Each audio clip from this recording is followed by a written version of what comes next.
I'm First Alert 25 meteorologist Jordan Evans, and we're expecting another hot and humid day across central Texas, but not as hot as yesterday. A lot of these heat threats are now back down to the moderate categories. Temperatures going to stay mainly in the low 90s this afternoon. UV index, of course, will go back up to a 10 between 11 o'clock and 2 p.m.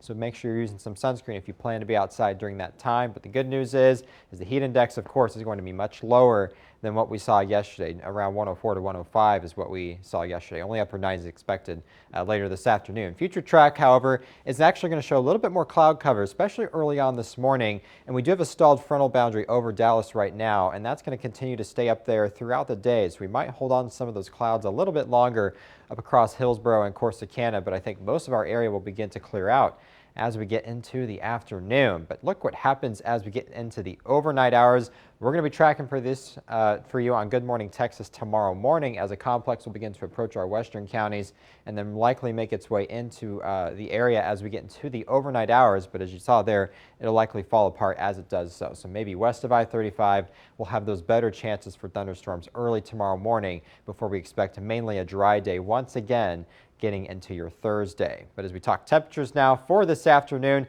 good news is not as hot as yesterday. Still a couple mid-90s out to our west like San Saba at 96, but most of the I-35 corridor upper 80s in Hillsborough to low 90s from Waco down into Georgetown, and then Bryan College Station topping out at 94 later this afternoon too, before overnight lows fall into the upper 60s to low 70s across the entire area. So that's definitely some good news comparing to what we saw yesterday. And temperatures will continue to fall too as we get into that 10-day forecast. 90 for your Thursday, 89 for your Friday, and then a couple 80s in that forecast too for the weekend as storm chances get going, especially on Sunday, up to a 50% chance. And then unfortunately, Memorial Day itself is looking like the best day for storm chances in that forecast. We're now up to a 60% as forecast models are now coming into a better agreement, showing storm chances in that forecast for your Memorial Day weekend. But temperatures falling a little bit below normal into the mid 80s next week.